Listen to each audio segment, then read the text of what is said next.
Wake up! Wake up! It is Friday, March the 21st, 2025. We're going to talk a little Niners. Maybe we'll talk a little tournament. Man, we got a lot going on. My favorite sports month of the year has 9 days left. And by the way, April 1st could be the day that Brandon Aiyuk is traded by. Will he be dealt? We got a lot to get to. Here we go. Wake up!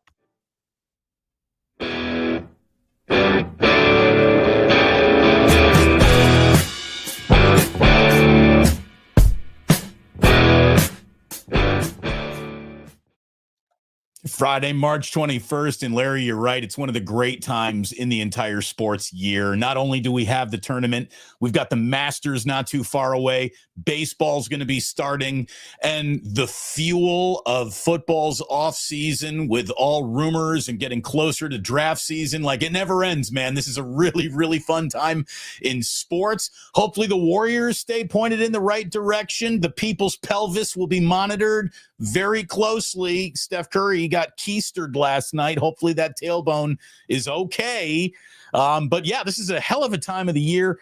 And I think that because there's so much going on in sports right now, it lends itself to why this story that has just been ever present ever since last season ended has jumped right back to the forefront. The NFL actually loses a little ground to the NCAA tournament. So, being the attention whore that she is, the NFL is saying, all right, well, pay attention to us, pay attention to us. There's no faster way to get everybody's attention again than to say, Brock Purdy, $60 million, it could happen. Are you paying attention again? I think that's what's going on here just a little bit, Larry. A little bit of that is going on here. And maybe there is a little bit of, they really mean it. They are coming in at that price point, and I guess we will talk about that. Good morning. Like and subscribe, everyone. It's great to have you back here, but I don't know how much has actually changed other than I guess we're going to talk about this again, but I don't know how much has actually changed, if anything, Larry. Well, I mean, first of all, we're talking about negotiations that are happening behind closed doors. So, I mean, as far as where exactly everything sits and, how the media is getting whatever little morsels of info they get, how it's dispersed and all that. I don't think it has anything to do with the tournament, of course. The NFL is a force of nature. The tournament is like, especially these days in 2025, nobody knows anybody. Cooper Flag, great. Okay, give me the second most popular storyline in this tournament. I gotta push back on the tournament.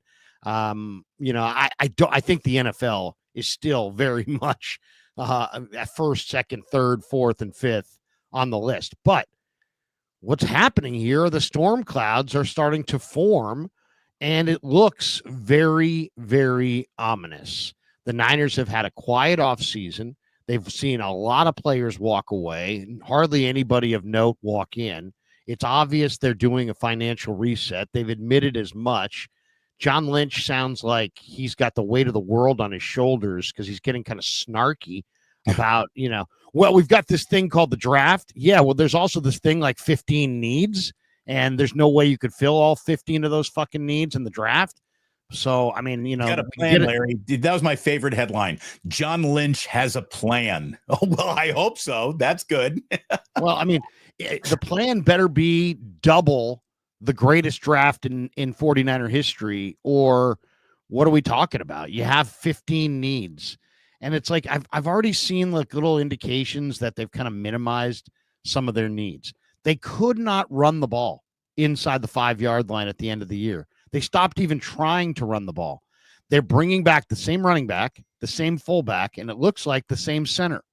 So, I mean, you couldn't run the ball, but Matt Barrows said yesterday, you know what? My thoughts are that they're probably going to go with Brendel and, Drake Nugent and the guys that they have at center, on the roster. So they're going for an in-house center. Then there was another note from Barrows after talking to Lynch that they think Colton McKivitz is, quote, the bee's knees. I saw and that. They love him at right tackle, and they don't feel like they need a right tackle or a left tackle. They feel like they need a swing tackle So all they've gotten out of this is that they lost Jalen Moore. I mean, you couldn't run the ball. You could not run the ball.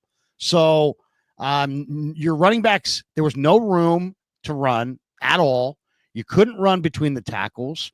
And it doesn't sound like they're taking it very seriously. Or if they are, they're just saying all the right things because it sounds like they kind of like Brendel. It sounds like they're going to go with Barch. It sounds like they don't feel like they need two offensive tackles, one starting right tackle and a guy who can step in for Trent Williams, I don't know, like mid-season. They feel like, hey, they got their tackles covered and they just need a swing tackle to replace Jalen Moore. So, once again, there's always, this happens with this 49er franchise seemingly a lot. There's a gigantic disconnect between what the fans and the people who watch them think their needs are and what they think their needs are. One year, everybody's like, oh, they're going to get a safety. They're going to get a safety. Everybody wanted a safety except for the Niners, and they didn't get a safety. Then it's like 1 year, oh, they're going to get an offensive lineman. They're going to get an offensive lineman. They didn't get any offensive lineman. Well, and just last year in the first round, Larry, just last year in the first round, I mean, we were talking about a lot of things, and Ricky Pearsall was not one of them.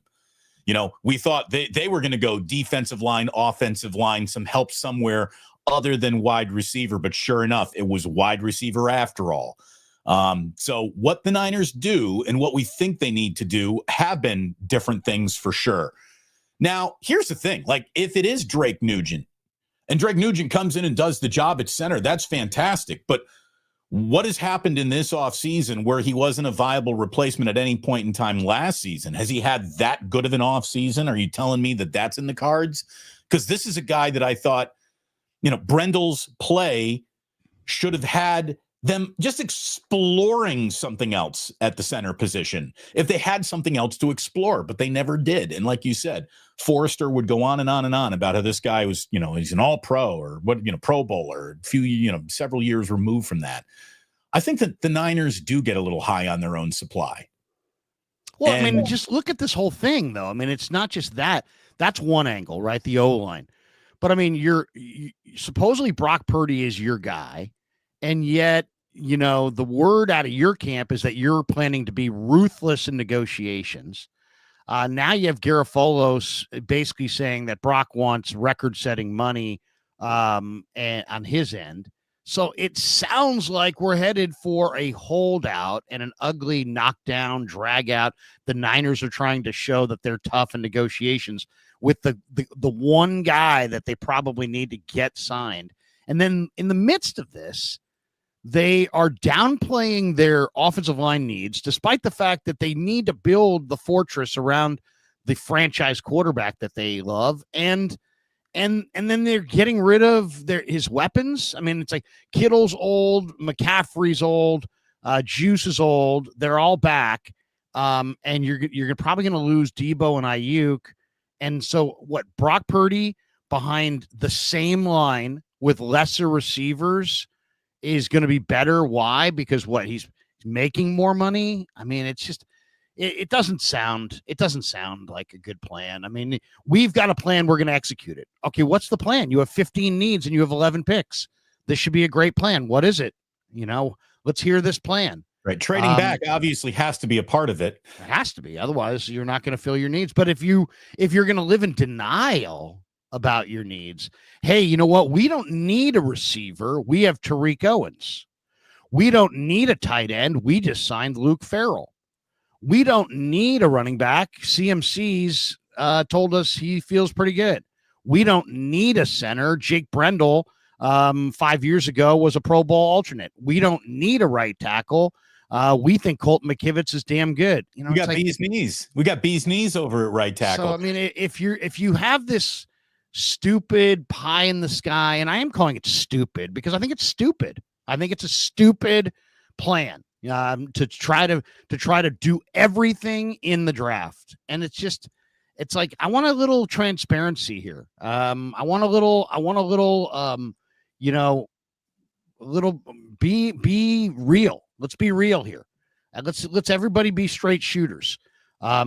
Nobody ever can fill 15 needs in the draft, and they got real needs. They got real needs. They only have a couple D linemen. Their offensive line only has one foundation piece of the future in Purdy. So you could make an argument you need 3 D linemen and 3 O linemen. Yeah. For a team outside of their draft picks that are coming up, for a team that's trying to get younger, I don't know if they've really gotten that much younger. They have gotten a little less expensive at a few positions. How they're going to quickly turn around and compete again. I mean, they're very much looking forward to a last place schedule, Robert Saleh, and better specialty. I will give them this. In a year where they needed to address at least one thing, they have gotten comprehensively better on special teams in terms of coverage. I really like some of the signings that they've made to address that glaring, self-sabotaging level weakness that they had last year of special teams, kick return, punt return coverage. Much better in that regard. I think they've saved themselves 500 yards of hidden yardage over the course of a season in that move alone. So that is good. They have done one thing, but you're right. It feels like incompletes everywhere else, with a test that you need to do better than anyone has ever done on a test. Like, you have to get the single best score in the history of the SAT in order to get into the we're going to be just fine college of your choice. It is the 49ers are trying to thread a needle that basically there's no precedent that this is how the needle really gets threaded. Certainly not by this front office. And I do think that there does need to be a little bit of a reset in terms of fan expectations, because at the same time, Larry, they're still favored to win the West, right now in Las Vegas. And I know that Las Vegas is not an actual outcome indicator. It's we're trying to get people to come and bet on this number more than anything else. But right now, even with all the disarray that the 49ers seem to live in, they're favored to win the West. So I think that there's a lot of clutching right now, that they haven't done a lot, and it seems like it's just more subtraction than addition, and the additions that will be made will be unknowns until otherwise, because it's coming through the draft. But I don't think it's as perilous as it feels. I'll also say this about Brock. If they're honestly wrestling with the idea of giving him top dollar, then don't do it. That is the option that is out there. There is no Brock must be paid, must be extended, has to happen now. He is under controllable years with franchise tag options still available. And the 49ers can take this the Kirk Cousins back playing for Washington route if they want to. So the urgency to get this deal done today is a bit of a media creation, a bit of actually, like, you want your starting quarterback to be paid well and happy and in camp and ready to go. There's a lot of that happening too. But it doesn't have to happen. This extension right now for Brock Purdy does not absolutely have to happen. And if it does, you're going to lock him in at a price point that today feels really, really big. A few years down the road, it's just going to be normal. Just a normal day for a, top 15 NFL starting quarterback. They're all about to make north of 50. So I really don't think that it's going to be that punitive of a number attached to him. I don't think it's going to change the arc of this season very much. Hopefully they structure it where it's not going to dramatically change. As long as he's in that, 22, 25-ish% of the salary cap, that's normal. It's not abnormal. So I just think that there's a lot of hand-wringing over here because there's some doubting in the player, but the price point is going to be a standard price point. And here's the deal. Let's say they don't extend Brock. Let's say instead of giving Brock a guaranteed whatever, 50 million something, whatever deal right now, and Brock goes out and fucking balls out, leading the league in passer rating. The Niners are a 12-win team playing, with a full head of steam going to the playoffs. Now Brock, not Jaden Daniels, might be your first $70 million man because you didn't lock him in for 58 when you thought you could. Like, there is a gamble There is a balance beam here, and the 49ers are trying to walk across it perfectly. And the truth is, if they get Brock signed to a number right now that feels really big today, it could be totally normal tomorrow. If they wait to save today, it could cost them twice as much tomorrow. If he does what he's going to need to do for this team to be a really good football team, and that's play great. If Brock plays great this year without a new contract, the price on him goes up for sure. So if he plays poorly, then yeah, everyone's fucked and everyone gets fired, and there's no coming back from Brock sucked at any price. So, well, I mean, I just think what today's report reveals is that this this kind of idiot pie in the sky approach to, people's thinking on this has to end. You know what? I think you should take 30 because Sam Darnold's making 30. Well, it's not the way it works. I mean, it's just not. I think you should take 45 because that would help the Niners. Okay. But, here's the thing. When you go to the gas station, and it says, whatever, $4.85 a gallon, you can't go in there and say, hey, man, I'll give you $3.75 a gallon. I'll give you. The market has been set before you rolled into the gas station. The Niners are no different. They're rolling into the NFL gas station, and the price is 50 to 55 million. That's what Trevor Lawrence got. That's what Jared Goff got. That's what Tua Tagovailoa got. That's what Jordan Love got. That's what Jalen Hurts got. And that's what Brock Purdy's going to get. And so you can make it painful and ruin your season, cause a gigantic holdout, create all kinds of bad vibes, and save a couple nickels along the way. Or you can pay your quarterback the way those teams paid their quarterback, market rate, and get down the road to building the rest of your roster around him, which includes, hopefully, a vastly improved offensive line and the addition of some dynamic weapons and some dynamic defenders. If anything else happens, things have gone terribly, terribly wrong. Larry, what's the alternative? Right? No let's look at it that way. What is the alternative other than Brock is the starting quarterback at whatever price? Forget the price. It's either Brock or what? Mac Jones. His name's Mac Jones. Okay, so that means you're automatically in trouble before the season begins. Aaron Rodgers, you really want to do that? I don't think I want to do that at this point in time in Aaron Rodgers' career. So what are you doing now? You going to the draft? You drafting? You're going to start this whole thing again with a rookie quarterback?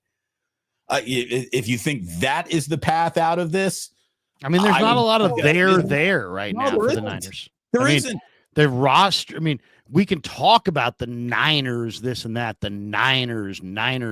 But in reality, you are what you are. And what they are right now is a team with about 15 needs, with a coach who looks like he's on the outs with the owner, with a general manager who has missed 20 times in the first 3 rounds and is getting snarky with the media. You don't have a lot. You don't have a lot. You got a division that's grown up around you, and all of the teams in the division have better rosters in the moment than you do. This is where they're at, so, there's not, they can sit there and, we're this, we're that, say what, make up whatever you want to make yourself feel good. The reality is, what do you got? If you don't sign your young quarterback, you don't have a young star receiver. You don't have a young star running back. You have one star on your offense named Dom Pooney, who's probably not even a star. He's just a really good starter.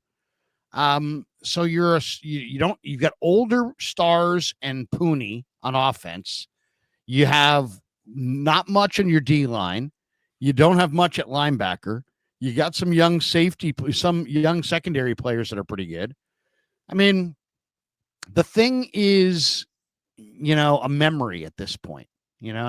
What you have are memories.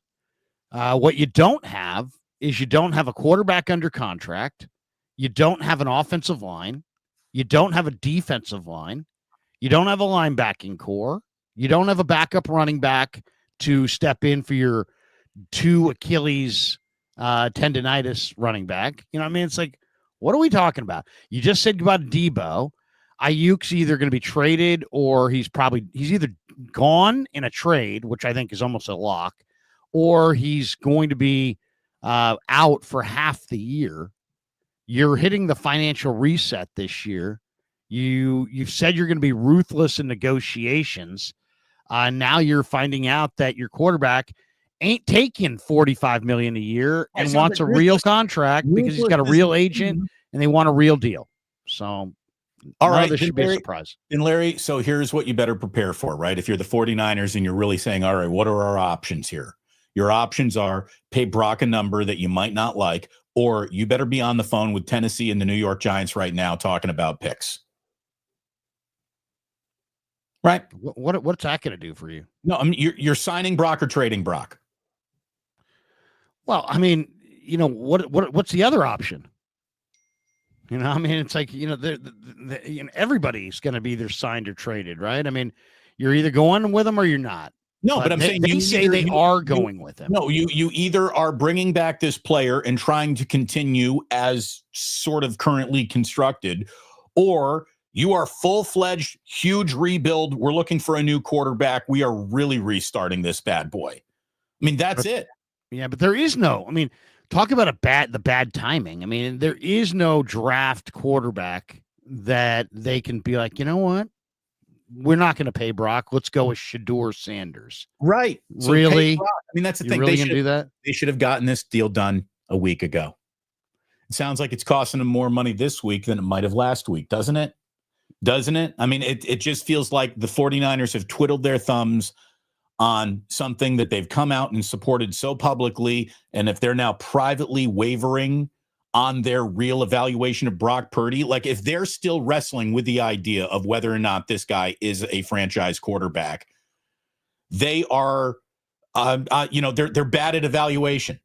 They're bad at figuring out what they need for themselves. Like how can fans and content creators and you and me care more about this and getting it right than they do? They either have a player that they shouldn't hesitate to want to give top dollar to, or they have a player that they should be looking to walk away from. It's one or the other. Because there is no good price point anymore in football. Do you see a deal for anyone, anywhere? No one. No, the Denver Broncos didn't even get a deal on Drake Greenlaw. The Niners aren't getting a deal on Brock Purdy. I mean, there are no deals for young players who have produced at the level of which Brock has produced at the position he plays. There is no Groupon for that. You have two choices. Pay the guy, get another guy. I mean, also, if you want to be around 20% of the cap, then, right around 55 to 58 million is where you're going to sit. Exactly. I mean, and the cap is it's probably going to be north of 120 million guaranteed. The cap's going to go up no matter what. The cap's going to go up no matter what. By a lot. Every year, it seems like going up like $25 to $40 million. Like, I just think that everything that people are worried about right now are rollover sums of, math equations that will all work out and come out in the wash. I really think it's a lot of hand wringing and much ado about nothing, and everybody just loves playing general manager.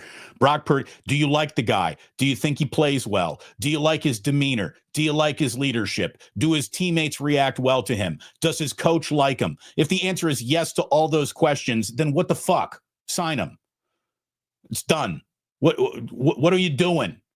What are you doing? How much better is the world of the San Francisco 49ers if they bring in Brock at 54 instead of 57.5? Once again, though, they're pinching pennies and talking about, good deals to address this problem. Wasn't the whole? I mean, that's clearly what's going on here. They're clearly pinching pennies, and we're going to find out. We're going to find out. But bottom line is a good deal is a deal done in April, March, April, May. A bad deal is any deal done in July, August, or September. And they're trending towards a bad deal. They're trending towards what looks like it's going to be a knockdown, drag out. summer where he's not in training camp. And by the way, Brock Purdy's offensive coach. How about this? 2 years, 55 million a year, 110 million, all guaranteed. I don't know. I'm not playing that game. But Taylor Mauser, the Iowa State assistant director of scouting, and now I guess he's the offensive coordinator or something like that. He basically said when he was asked about Brock Purdy, he's like, he's the best leader we've ever had. He's the kind of guy when you walk into like, he's got a look in his eye that makes everybody feel more confident, feel better. He's the hungriest guy, the most competitive guy I've ever been around, and he's got an it factor to him. Like when push comes to shove, we can get that guy to the ball. We can't get that guy to the ball enough. If we put the ball in his hands, something good is going to happen. And you look at not the stuff on the highlight tape. There was a reverse against Utah where it should have lost 8 yards, and he ended up getting 5 yards on it just because the guys are just built different, and he just wouldn't allow, a negative play to happen with the ball in his hands, and the versatility that he has is incredible. And then when he was asked about his contract, he says, I think it matters even less in the NFL than it does in college. In college, you can hold on every single play. Okay, wait a second. He goes on to basically say that he thinks that if Brock isn't getting paid right now, he's like, Brock's a team first guy. I'm sure he hates all of it and all the talk that's behind it because he just wants to play football. And I'm sure he's letting his agent do his thing. But he basically goes on to say that if there is a holdup in the negotiations, he doesn't think it's on Brock's end. It's probably on the 49ers end, which I would probably say that as well. But I mean, what are you going to do? He's your guy. He's he's the leader in your room. You've stated that he's your guy. It's now time to pay him. The market rate is well established. Get it done. Get it done. But it doesn't sound like the one thing about this year, Damon, it doesn't sound like there's much on the line this year. So maybe we're misreading this situation. Maybe when they say they want a reset, maybe they're going to be so unbelievably ruthless that they don't care about winning this year, that they only care about what their expenditures are, and that they're going to let him hold out into the season, make an example of him, force this thing to get ugly, start going with Mac Jones, piss away the season. If they do that, shame on everyone involved. Shame on everyone involved if that's what's going on here. And, it's right back to you can thoroughly bring the picket signs of how much you hate Jed York to the ballpark with you when you go to games. And Shanahan needs to be fired and everybody needs to go. And it's just now you got a team that's your local team and they're built to be hated. So I hope that that's not it. I really hope that that's not it.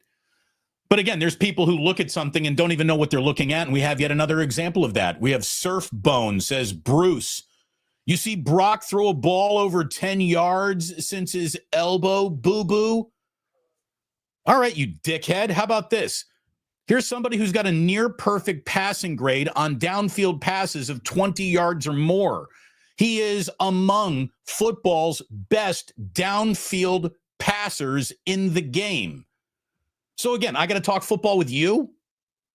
You don't even know what you're talking about. You're the dink and dunk crowd. You've been fed bad information by people who don't know how to gather it. And you just regurgitate it because it makes you feel good because they were angry when they said it. And you're angry when you heard it. So you're going to repeat it. You're all wrong. Brock Purdy is the third best quarterback in 49ers franchise fucking history, with all due respect to John Brody. He's not Joe Montana. He's not Steve Young. He's Brock Purdy. Number 3 in line right now. The only incomplete is he doesn't have a Lombardi trophy. He walked off the field with the lead in the game where they give those things away. But unfortunately, the defense did not do its job and keep Patrick Mahomes out of the end zone. You got no option but Brock Purdy. Kyle Shanahan and John Lynch don't have jobs today with the 49ers but for Brock Purdy. This guy saved the entire franchise's fucking bacon. You kidding me? Yeah, 50 million, 55. If it's got to go to 60, it would have been great if it stopped at 57, but This is the price you pay. Like you can't have all these cars and then complain about how big of a garage you need to build. It comes with it. So this to me, I just hate having this. We're having a circular conversation about the same thing over and over and over again when the solution is obvious. Either invest in this player and do so with great confidence, or walk the fuck away and do so with great confidence. There is no middle ground on Brock Purdy. You're not going to middle this, San Francisco 49ers. It's either all in or get out. And actually, it doesn't even need to be that dramatic, because you could still have him play on his option this year and then franchise tag him 2 years in a row. So, like, what are we talking about? Because that is the hardball. If the 49ers really want to be, we're hardball, we're team nasty, we're team our players hate negotiating with, you want to do that? That option's right there. That option's right there. So take it. If you're big boys and you're tough guys playing financial hardball with everybody, and you be Daniel Snyder of the West Coast, talk about the reputation of the then Washington Redskins. What they did with Kirk Cousins, franchising him 2 years in a row, made them the kind of place that people don't really want to go to. At the same time, you wish you were a franchise paid level profession. Franchising sounds bad because it doesn't come with guaranteed years beyond this, but the money's real nice. I mean, we all wish we were franchised. It doesn't work. It doesn't work. You can't franchise them because it just doesn't work. You can't compete when you have a quarterback making all that money. Right. That's the franchise tag is double, what you're going to wind up paying in a year to year. I mean, it's fat. I mean, you're going to wind up paying a lot. It's hard to compete with a quarterback on the franchise tag. But I mean, Kyle says with conviction, Brock's our guy. John says with conviction, Brock's our guy. So we know Brock's their guy. The question now, is Brock Jed's guy? Is Brock Parag's guy? We know that Lynch and Shanahan have made it perfectly clear that they want Brock there as the only quarterback they have the rest of the time they're here. They've made that perfectly clear to us. Now, it may have been made perfectly clear to them by Jed and Parag. But the one thing we don't know is we don't know, how does Jed feel? How does Parag feel? It sounds like Lynch and Shanahan really like Brock Purdy, but that Lynch and Shanahan are no longer deemed to be good negotiators, and Jed has stripped them of that, and it's all Parag. And Parag is supposed to be taking a new ruthless approach here. And now, and I've heard so many people, on Niners Nightly, when I take phone calls from Niner fans, who are like, well, if Brock will just take 40 mil, and then, that it's like, well, why? It's like, there's no, you don't just get to, because you have some doubts doesn't mean that you can just say, you know what? The Lawrence Goff, Tua, Love, Hurts contracts, they never happened. That market that exists doesn't exist.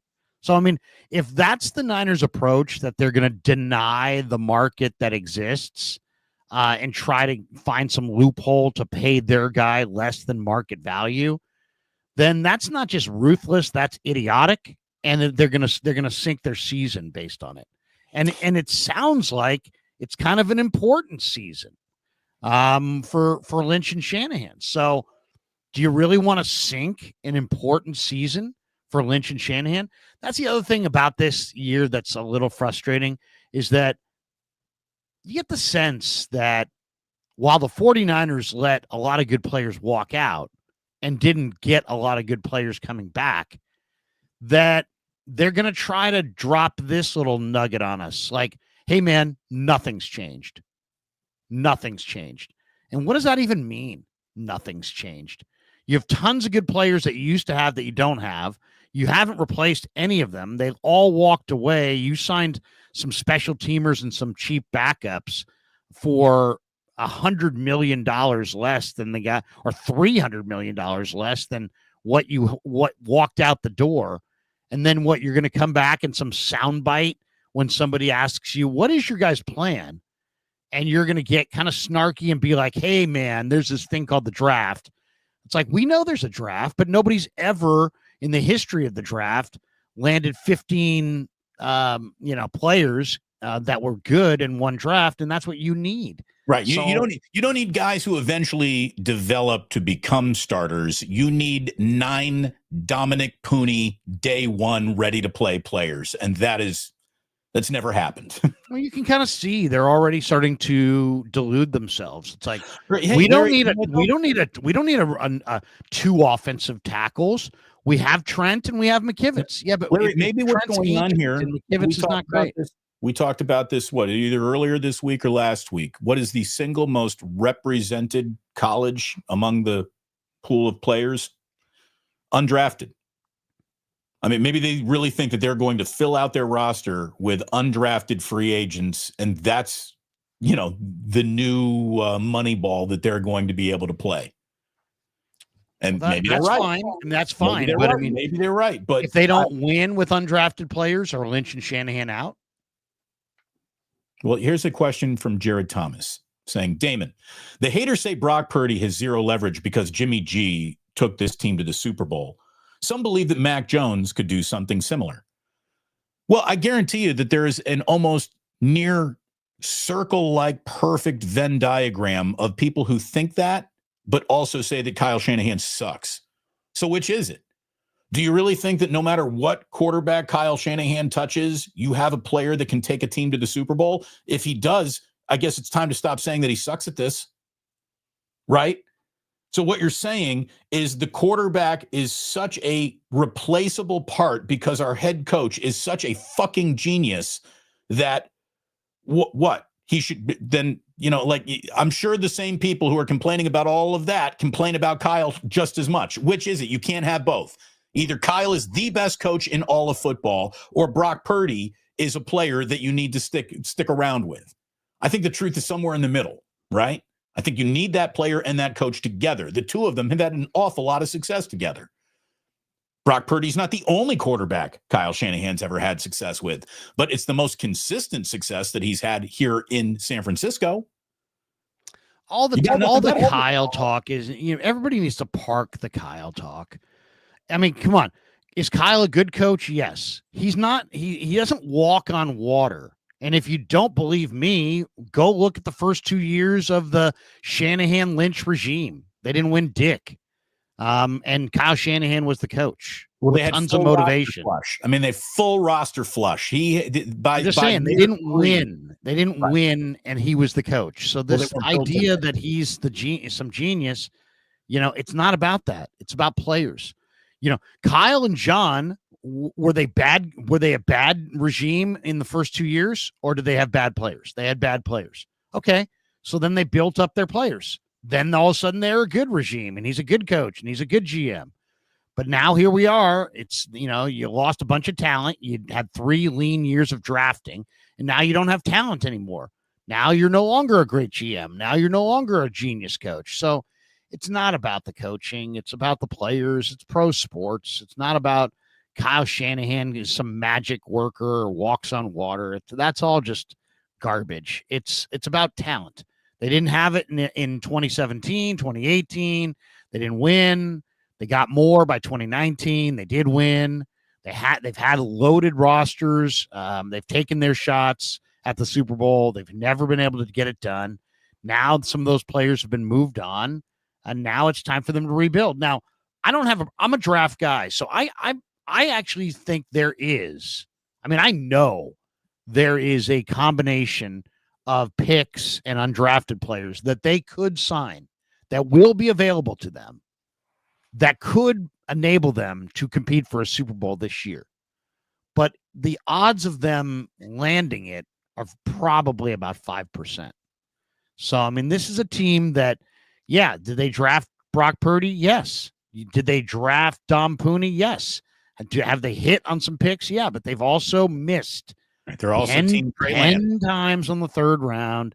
They missed 20 times in the first 3 rounds. So this snarky, there's this thing called the draft. Yeah, we know there's this thing called the draft, and you guys have effed it up. And that's why you're sitting here. I mean, that's the truth. We want to be truthful and honest, and everybody's a big boy and can handle it. Well, let's be truthful and honest. They've missed 20 times in the first 3 rounds. That's not Larry Krueger's opinion. That's not somebody on a live stream getting loud. No, that is the facts. Those are the facts. They've missed 20 times in the first 3 rounds. That's the reason they're at where they're at. Not Brock Purdy's contract, not some collection of factors. The factors are all within. You guys drafted Ty Davis Price. You guys drafted Danny Gray. You guys drafted Reuben Foster. You guys drafted Ahkello Witherspoon. You guys drafted CJ Beathard. You guys drafted Joe Williams. I didn't do it. Damon didn't do it. The media didn't do it. The fans didn't do it. So I don't get snarky with us. Pick better, be better, or be replaced. That's the way it is. That's the big boy world that we all live in. So be as snarky as you want to be as snide as you want to be. The joke's on you, buddy. The joke's on you. You're the one that is missed on these picks, not us. So be as snarky as you want, right. Be as snide as you want. Bottom line is you made your fucking bed and you're going to goddamn lie in it. And by the way, this is the real world. Yeah, welcome to it. This is a situation that you guys created. The situation that you're looking to get out of, the situation that you're urgently looking to readdress is a situation that you walked into willingly. So it's not like anyone screwed this up beyond them. And by the way, to the level of which they've screwed it up is debatable. Again, this team was in a Super Bowl just 2 years ago. I think it was, a good team that had a bad year that made extreme decisions to sort of set a financial repurposing. And we'll see if they do it or not.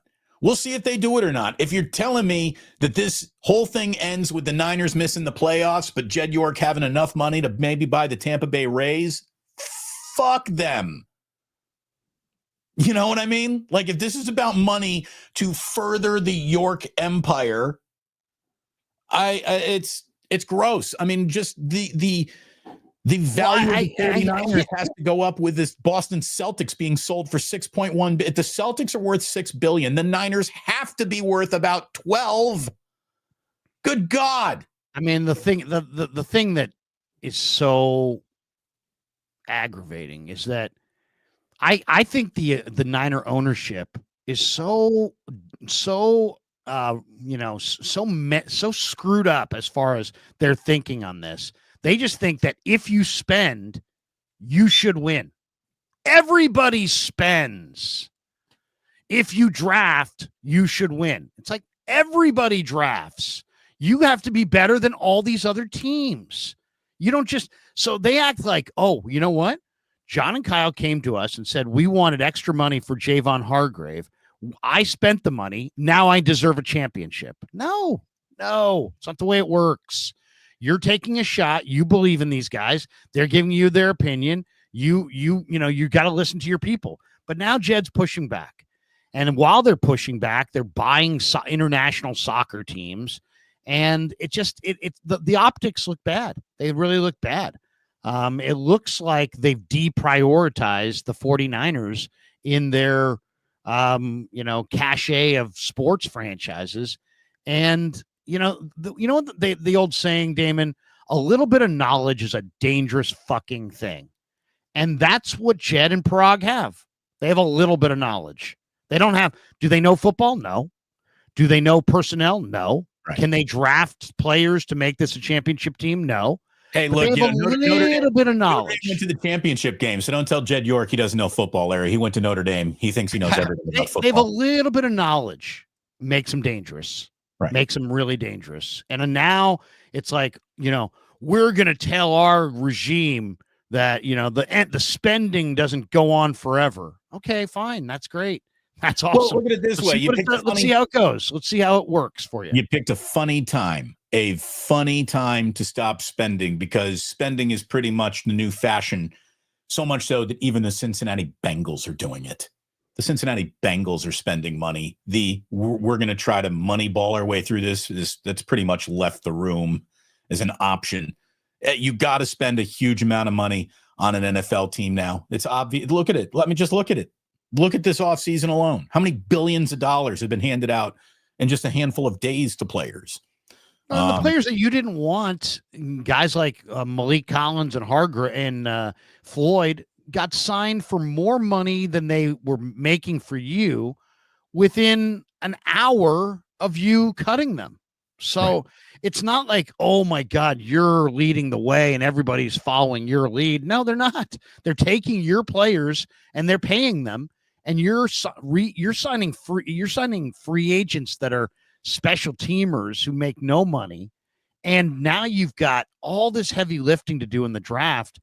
And if they're a Super Bowl caliber team this year, then that means they probably got 10 players out of this draft. If they get 10 players out of this draft, then John Lynch is a genius and probably could sign a long-term contract extension. Or, hey, they gave Brock the extension. Brock sees the matrix, turns into even Nick Wright is saying he's a top 5 quarterback in football now, where he, if that happens, that's how things get saved too, right? A quarterback so good that he raises the level of every boat in the harbor. There's a market. Yeah. I mean, there's a market. I mean, it's not, you can't go into the marketplace and, it's like, hey, I go into a dealership. The car that I want costs $40,000. I can't go in there and be like, hey man, I'll give you 15.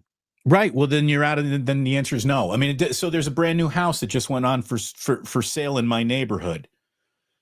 I can't believe what they're asking for this house now, but that's the market of the neighborhood. What do they want? Thank God. Thank God. I think it's 1.9. So, I mean, and other people would say, well, that's the market. And other people would say, well, clearly you could find a structure that would house your family for less than $2 million.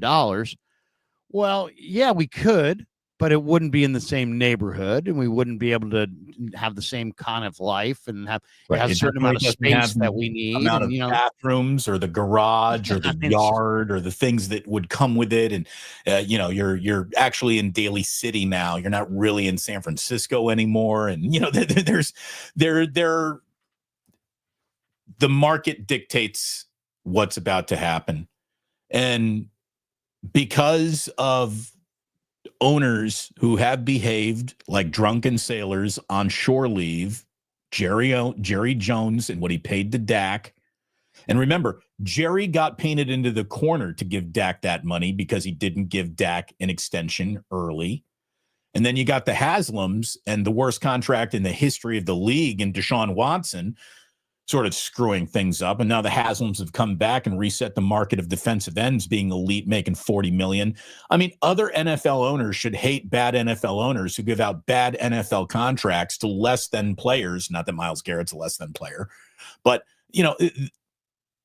these guys, look at it this way. The owners give away money because they can, and they can afford it, and we don't need to worry about it. I mean, that's the thing. I'm so tired of covering sports through the prism of financial responsibility and money. I didn't get into this for fucking spreadsheets. I got into this to tackle, what I want to talk about today? I want to talk about the new rule changes, but we can't because we have to spend another hour on what we think Brock is going to make. And at the end of the day, here's what he's going to make. Whatever they pay him. And your life will not change a bit. I mean, how about this? They move on from quarterback X. They're now at quarterback Y. They really like quarterback Y, who has quite similar results to Brock Purdy. And quarterback Y is now at the end of his rookie contract. Well, that motherfucker is going to be making 60 to 65 million. If you have a good starting quarterback, 60 million is about to be the price of not Dak Prescott, but any car in the garage. Maybe they don't want to swim in these waters. Maybe Mac Jones has been brought here to not just be backup to Brock Purdy. Maybe you should have played Tanner Mordecai last season. Maybe Mac Jones has been brought here to be the new starting quarterback. We don't know. I mean, they're going to be ruthless in negotiations, and Brock's side is wanting record-setting money, and I can see why Brock's side wants record-setting money, because why should he take? I mean, give me any reason at all that Brock Purdy, who's been to a Super Bowl, should get paid less money than Dak Prescott, who's never been to a Super Bowl. Is it because, and there's all kinds of arguments. It's like, well, if Dak had took less money, maybe he would have been to a Super Bowl. And maybe the quarterback needs to take a little less money. I mean, I had Dave Softy Mahler on yesterday, and I asked him, I said, give me your perspective on the Purdy thing. And he's like, we're going to find out what he's about. Is he okay with 35 to 45 million? And, he really wants to win and he wants to have good players around him? Or does he need to make, the cutting edge most money, 60 to 65 million, and the roster be damned? And I don't know. I mean, Brady took a little bit less. Mahomes got 45 AAV, but it was part of a huge guarantee. Josh Allen had the same kind of thing, 55 AAV, but a huge guarantee, a huge amount of money guaranteed. I mean, what are the Niners? They can structure it any way they want. They want the high average annual and a lower cash outlay at the beginning. Do they want a big bonus structure up front with $120 million guaranteed and an AAV that's, closer to between 45 and 50 million? I mean, there's lots of different ways to structure this contract, and we'll see if they can get it done. But more than anything, if they want to compete this year, and I get the feeling that they're about to tell us that nothing's changed and that they fully expect to compete this year, then you got to have your quarterback signed by the time you install your offense in the first minicamp after the draft. So, and you better the deadline. The deadline is that May minicamp. If he's not there by the May minicamp, now I think you're hurting your football team and your chances of winning games. This draft has to be about addressing trench warfare. That's where the entire league is gone. This is trench warfare. If you don't have the right soldiers to fight in the trenches, you ain't winning the war. It's not going to happen anymore. But the team that just won also just signed a great running back. So, I mean, is Saquon Barkley trench warfare? I mean, 100%. Saquon Barkley is a great running back. So, I mean, you need greatness. What the Niners need is greatness. It doesn't matter. I mean, I guarantee you this. Week 1, no matter who the Niners play, they will go out there with 5 offensive linemen. There will be 4 defensive linemen. They will have them. So they're going to have them. It's just a matter of how good do you want them to be. The bottom line is the 49ers need to find greatness. Ricky Pearsall filled a hole. Is he great? No. Right. Stop filling holes and start finding greatness. Well, that's the thing. George Kittle didn't fill a hole. They didn't fill a hole with George Kittle. Probably not found in Barch. Greatness is not really found in McKivitz being billed as bee's knees. But can they get the job done? Can they get the job done? They need greatness, though. Great players. Just getting the job done is no longer a way to get it done across the offensive line anymore or defensive line. Did you see Florio had this morning that the NFL had nearly 500 fewer plays in 2024 over 2023? That's because there's been a return to the run game. You got teams running more running plays, grinding more clock, running. And the reason for that, the reason that we're seeing more running is because there's been this impact on or this emphasis on going with smaller defenders to try to have more speed to take away, to be better against the pass. And so what's happening is that the D linemen are smaller than ever, and you have outside linebackers at defensive end, and you got safeties at linebacker, and you got corners at safety. And so nobody can defend the run anymore. So now the better teams are running the ball with big backs and big lines, and they're having a lot of success. And the 49ers are trying to, somehow not do this. They're going to go with smaller, more athletic guys. I mean, it's like, right. You need dudes with sand in their pants. You need guys that are hard to move. Yeah. Got to be able to run the ball. I know that stop the run. You can't stop the run. Look, I don't think Malik Collins was great against the run, but he was good enough against the pass to where I would not have moved on from Malik Collins. I think that's the single biggest offseason. Good luck with that. I wasn't a Malik Collins guy. I mean, I watched their film a bunch this year at the end, and to me, the problem was the defensive tackles. So I'm no problem. The defensive tackle problems, he was the least of which, right? I mean, I thought he was their best at a position of need. I didn't like him. I mean, I don't think he fits what they do. They need defensive tackles that can be good against the run, come off of blocks and make tackles.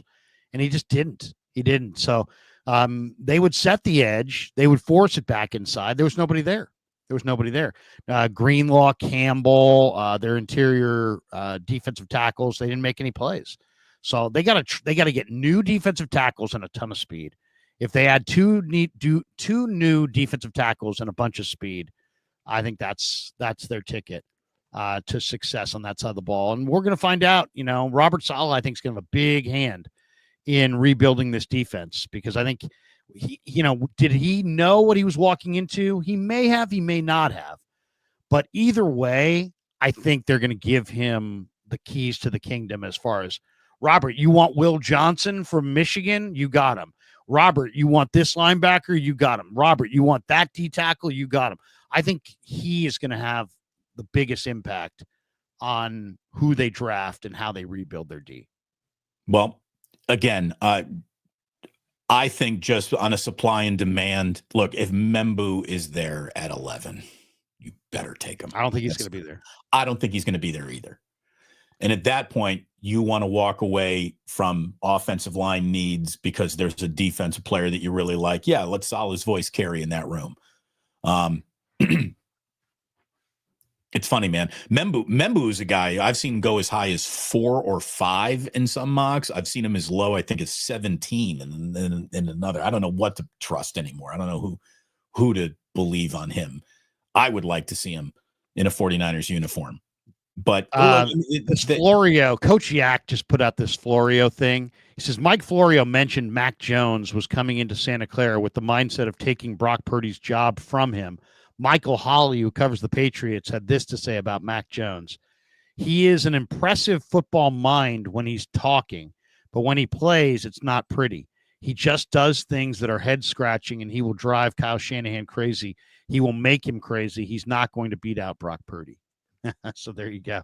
Michael Holley, I'll say this. I understand where Michael Holley's coming from, and I'm not going to push back too hard on that. All I would say, though, is the Patriots at the end of the Belichick Brady, run is not necessarily a fair proving ground for Mac Jones. He had awful receivers. He had defensive coaches as his offensive coordinator. He's got the ghost of Tom Brady and, the rotting corpse of that dynasty all kind of like sitting right there. I think it made Mac Jones look worse than he is. Mac Jones, to me, is he's not a great player because he's not a great mover, and I think you got to be able to move. But I do think he's accurate, and I do think he can process what he sees. And I think Shanahan thinks that he could run this offense probably better than Jimmy G ran this offense, and I would probably agree. Now, can he run it better than Brock? I don't think so, but I think he could run it better than Jimmy. I think Mac Jones actually is going to play pretty well with the 49ers. I really do. To me, of all of their moves of the offseason, that one is the best because that guy's actually got a chance to play and to play well. The rest of these guys, Richie Grant, maybe, Pinnock, maybe. The other guys are like special teamers, backups, that kind of thing. We got 12 supers here. Maybe we should hit our supers. Let's do it. Joseph Ernberg, $60 million quarterback plus Brendel makes 0 cents.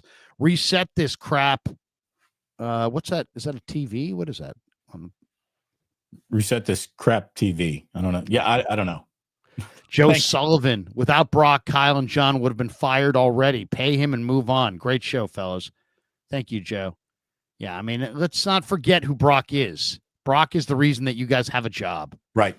And that's the thing. Like, I just don't think that they can afford to be super clever everywhere, right? We're going to be really super clever in the draft. We're going to be really super clever with how we're putting this offensive line together. We're going to be really super clever, and we're going to be super clever with our quarter. You got to pay him. Just pay him and get it done with. Yeah, I mean, you know, Tim Kawakami had a quote yesterday that was really good. Let me read this to you. This is pretty good. He was talking about Trey Greenlaw, and he was talking about the Niners and their approach to trying to get this thing done with Greenlaw. And he's and you know, he was critical for sure of what how they've gone about their business. And this is the quote from Tim. He said they all right, hold on a second. Let me just make sure I can get this right. Okay. Because they are so intent on getting the best deal possible that they end up not getting the player. Talking about Greenlaw. You know, they so badly want to have a good deal that makes them look like shrewd negotiators that they good dealed a guy that they loved right out of the building, and then in the 11th hour tried some reversal to get him to come back, and it was futile. He was already gone. And it's like, dude, you blew it. You guys blew it. Absolutely. By the way, so if it was players reaching out to Greenlaw saying, Dre, come back, man, we're going to miss you so much. Isn't there a way to reconsider? Blah, blah, blah. That's fine. That's your boys, right? If it was somebody from the front office who really did that, that is the most comical Mickey Mouse bullshit of all time. Come back. You know, I mean, it's just like, what are you offering? What are you offering to come back? What do you mean? Heart and soul of your D and heart and soul of your D, and you let him walk out the door. I mean, it's just ridiculous. James Foster says, "Go Damon." Joseph Ernberg, Cap, Garcia, and Alex are better than Brock. No, and no. Come on. What? Come what? on. Maybe Garcia, Cap, Alex. Obviously, you didn't watch them. Ramon Gonzalez, the market rate is $30 million a year for Darnold, and I don't think Brock is much better. Dallas paid Dak, and it proved disastrous. No, Ramon, you're wrong. The market is not set by what Sam Darnold was paid. The market was set by all these other guys who were making between 50 and 60 million. And even though you don't want to pay that, you can't pretend that that's not the price being paid. That is the price being paid. Darnold signed a contract. Darnold was given up for dead. Darnold had one good year on a really talented Vikings team and wound up getting 30 mil. Just because one team is willing to pay Sam Darnold 30 mil doesn't mean that the Niners get to pay Brock Purdy 30 mil. What about all these guys making 50 to 60? Larry, look at the details of the Sam Darnold contract. That is a 1-year contract. Yeah. It's a 1-year contract. If Sam does not work out, that is walk away, no harm done from Sam Darnold instantly. That is a different universe of a contract than what the Niners are trying to negotiate with Brock Purdy. So Fuji Simeon says, how are your brackets? Who do you have winning it all? My bracket, I was started off real hot. I was like 7-1 or 8-1 out of the chute. I didn't have McNeese, and they won. That was the one upset that I had High Point going the entire way. I liked him to beat Purdue and just cut down the nets. So I'm done. Who do you have winning it all? I have an SEC heavy thing here, I think. Oh, then you're not doing too well, right? SEC's had a rough opening in this tournament so far. Well, maybe I don't. Let's see. These are my final four. I have Alabama coming out of the East, number one scoring team in college hoop. I've got Houston coming out of the Midwest, and I love Houston. I think they're really, really good. I have Auburn coming out of the South. So I have a 1 seed in the South. I have the 1 seed in the Midwest. I have the 2 seed in the East. And then in the West, I took a flyer on the Terps. I took Maryland. Maryland's, I think Maryland's got a pretty easy run here, I think. They're not bad, Larry. That's not a bad pick to have made. Yeah, the Terps are, I think they're my sleeper team. So I was leaning towards St. John's. I wanted to go with the Patino story. The one up. So I also had UC San Diego over Michigan, and they blew it last night. UC San Diego blew it. But I have Auburn against Alabama. I have an Iron Bowl basketball final. That was a hell of a game. That was just a hell of a game a couple weeks ago, or last week. I have Auburn beating Alabama to win it all. You had Alabama winning on Auburn's court on senior day for Auburn, just wrapping up the SEC year. I think Florida might win it all. Cooper Flag coming on back. It changes everything for Duke, obviously. Should be a good tournament, man. Should be a good I'm just so pissed off Indiana's not in the tournament. Well, how did Indiana not make it, but Carolina did? No, I don't want to do it anymore. Let's not do it. I was having a nice morning. Edward says, pig in a pickle. Love from Turnbridge, Wells, UK, mate. Oh, thank you, Edward. There you go. Appreciate you. Fuji Simeon in the house. You hear Larry Bear? If the Giants win at least 81 games, he will jump into McCovey Cove. Thoughts on Levi renovations? Found out Levi's can't have a roof due to being in a flight path for the San Jose airport. First of all, they're not putting a roof. Why would they put a roof on Levi's? They're not going to put a roof. No, but they can't even install like shade. They can't do what they did over the Dolphin Stadium, old Joe Robbie, where they put just keep working with the league. Keep working with the league. As long as you work with the league, you'll be fine. I mean, just don't schedule home day games in September, or schedule very few of them. Very few home day games. How about this? Next time you build a stadium, build it in the right place and make sure it doesn't suck. I think it is in the right place. I like the stadium. It's the only thing I don't like about it is I'm seeing some rust on it already, and I don't like rust stains on my stadium. As far as Larry Bear jumping into McCovey Cove for 81 games, well, I think there's a chance he jumps into the Cove. I think the Giants have had a very good spring. They've had a lot of good answers. They've got way more pitching than I think people realize. They should be able to trade some of their pitching for other things they need, like another hitter or two, because they do have really good depth of pitching. A lot of their young pitchers have pitched well. It's been a really good spring for Matos, for Ramos, for some of their young guys. So you added obviously the shortstop. You got a really good left side of the infield. So I'm thinking the Giants actually could win between 80 and 85 games. I don't think, I don't think it's a good offensive team, but I think they're going to pitch, and I think they might be able to trade some. I think spring training results are going to be the apex of the entire year for the Giants. Good luck. Well, a lot of people feel that way. Larry's husband says Brock has had serious multiple injuries to his throwing arm. Damon's repetitive pay every player is never the answer and tiring. I'm not saying pay every player. I'm not saying pay every player, but you're going to pay Brock Purdy an awful lot of money if you want to keep him as your quarterback. And the concept of not keeping him as your quarterback to me is ridiculous at this point. Well, and once again, Larry's husband, if you don't like Brock, then who do you want? Right. Then who's it going to be? Who's it going to be? You want Mac Jones? You want to trade all your picks and get up and try to get Cam Ward? You want Shedeur Sanders? You want to invest in Jackson Dart? Do you want Aaron Rodgers? Aaron Rodgers? Kirk Cousins? Who do you want? Who do you want? If Brock's so bad, who do you want? Fuji Simeon, the DeBartolo York Empire from sea to shining sea. Fuji Simeon, Purdy needs the money to pay the HOA fees and dues. They can get costly. Mason Davis, like and sub, everyone. What's the FTTB? Faithful to the Bay. Oh, faithful to the Bay. JFK. Gotcha. And we're finding new information out every day. Jeff Hofstetter. Hey, fellas, how does it work for prospects in the UFL? Not really sure. Not really sure what the answer to that question is. Fuji Simeon, any new updates from the NFL on if the 49ers play a game overseas, i.e. UK or Mexico? So far, no. No. I know Germany and Brazil are out as other teams got assigned to them. Yeah, there is no word yet, definitive word on the Niners schedule.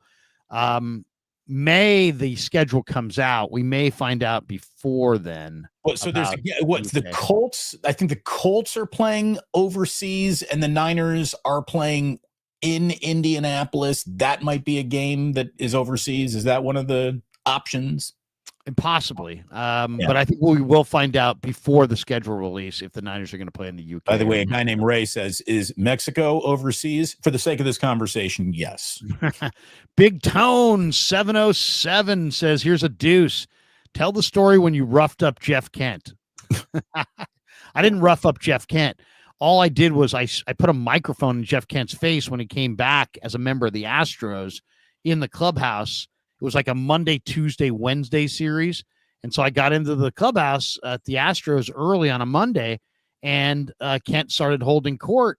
And there was like 4 or 5 writers, but he was talking to me as they were coming up. And he kept, as they all gathered around and we all turned our microphones on, he was still talking directly to me.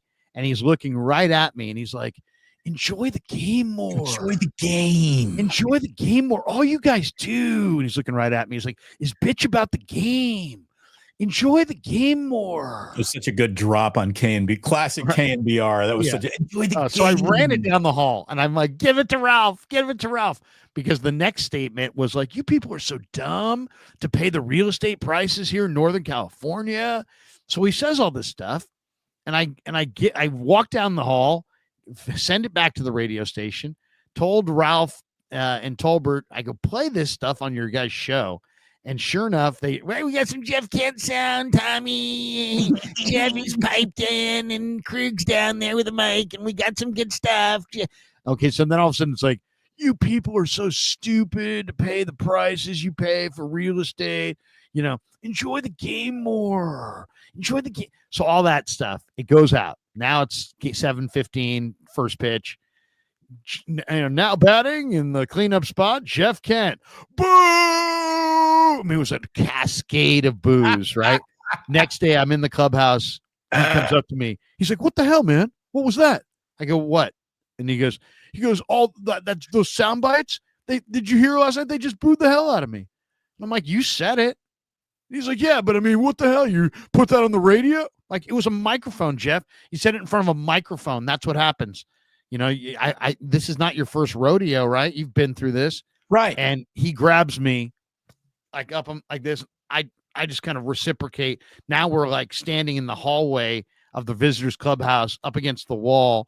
Now Astros people are coming in, grabbing him, grabbing me. Jeff. Everybody's just, Jeff, calm down, Jeff. And I'm just like, bro, what are you doing? And he just, it ended right there. But I didn't rough up Jeff Kent. It's the old, Yeah, Jeff, I don't really believe you when you say you fell off your truck washing it. I don't know. Yeah, that was a big part of it too. We got this one from Claw Daddy Arcades. He says, great show, fellas. Side note, been watching Joel Piguero tape. Dude has promise. 102 miles an hour with movement, nasty 90-mile-an-hour cutter. Will he find a spot? Yeah, I mean, this is what I'm talking about. I mean, the Giants have that former Oakland A pitcher, Lou Trevino. He's throwing 96 and looking great in their bullpen. They already have a loaded bullpen. Oh, and then as Claw Daddy's talking about here, but Joel Piguero throws 102. And this guy, I was talking to FP about him yesterday.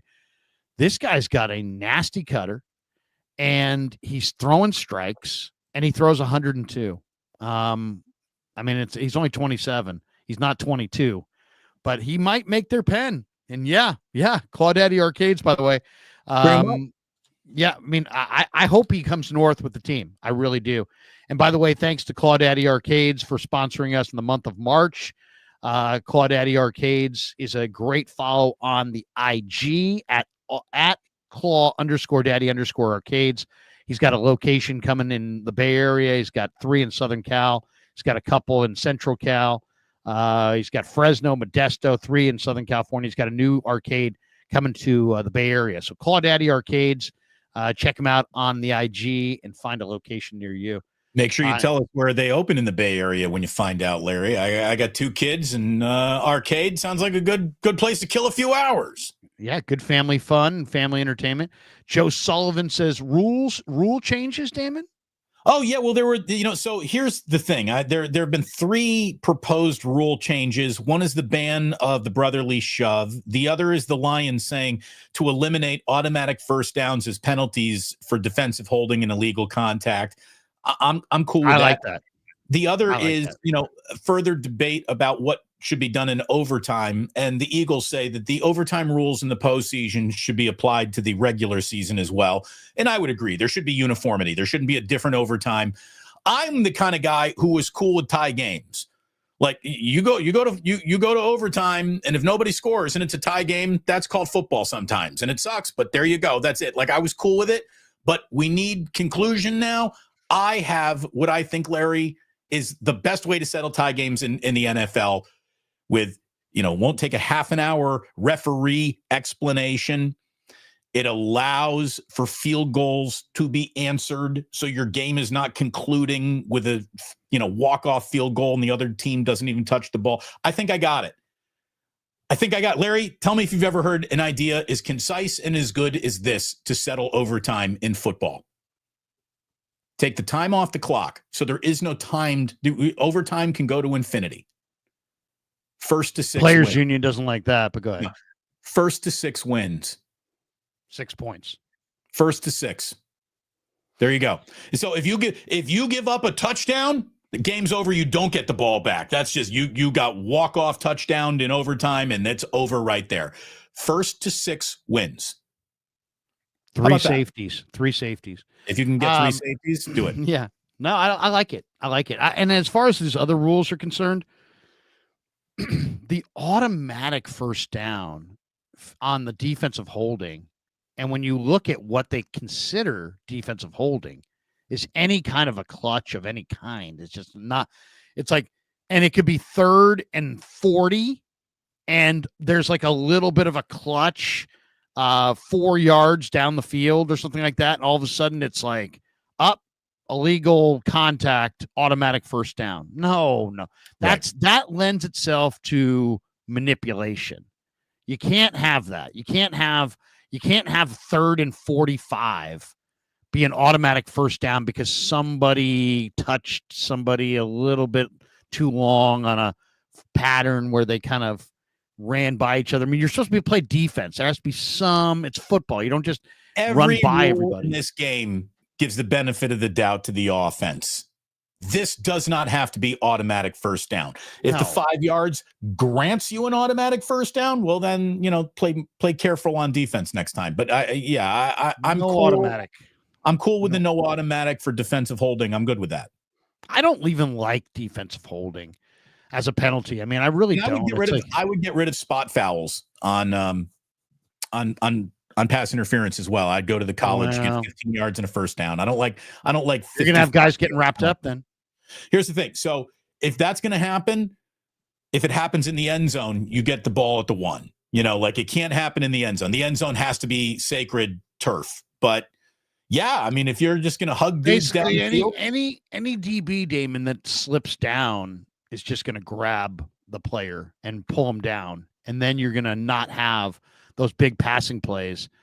And you know what I mean? So I don't know. I gotta that one's got to be investigated. I think it has to be something within something as far as 5 minutes left in the game or something. It's got to be something, because I agree. I like the college rule way better. You can't have a penalty that moves the ball 75 yards. Right. Come on. It's a penalty, not a punt. Yeah, I mean, it's just not right. Jeff Wallazer Jr. says there was a time when Shanahan were to tell the 49ers to get Brock contract done, it would have been done. Seems like those days are over. Oh, no question. Kyle Shanahan doesn't have the same clout that he used to have. All right, that is going to do it for us today. I'm streaming at 11:45 with Chase Senior, or 10:45 with Chase Senior. Damon, you're streaming at 11 today with who? Yeah, we've got both the guys from the Light Years pod. Andy Lee and Sam Esfandiari of Light Years are going to be coming on by with me, and we're going to be talking an awful lot about the Warriors, the 6-game road trip they got coming off, the pelvis that we will now monitor, bruised tailbone of Steph Curry. So we're going to be talking a little Warriors coming up at 11. And then we'll get into a few other things after we're done with our conversation with the Light Years guys. And that's what we're wrapping up this Friday. Like and subscribe, my good friends. Thank you so very much. My channel, Larry, I've had one short by Steph Curry that the algorithm has absolutely blessed. I have more views, I think, over the last 24 hours in a 24-hour window than I've ever had on my channel, thanks to this short that is doing so well. Very cool. I've added almost 300 subscribers in the last 48 hours. So wow. Yeah, I'm having a nice moment on YouTube, and thanks to everyone for helping that moment keep going. Like and subscribe. Thank you for watching this show. And Larry, as always, thank you, my good friend, for all the help that you've given us over here. Absolutely. And I'm already looking forward to next football season. I really am, man. I can't wait for us to start doing games again, because just talking about Brock and his fucking contract is starting to wear. It's nauseating. All right, that's going to do it for us. Check out Damon at 11. Check me out at 10:45. Check me out at 6 tonight with Niners Nightly on KMBR. John Dickinson will be my guest. For Damon, I'm Larry. Have a great Friday, everybody. Get out there and tear an ACL.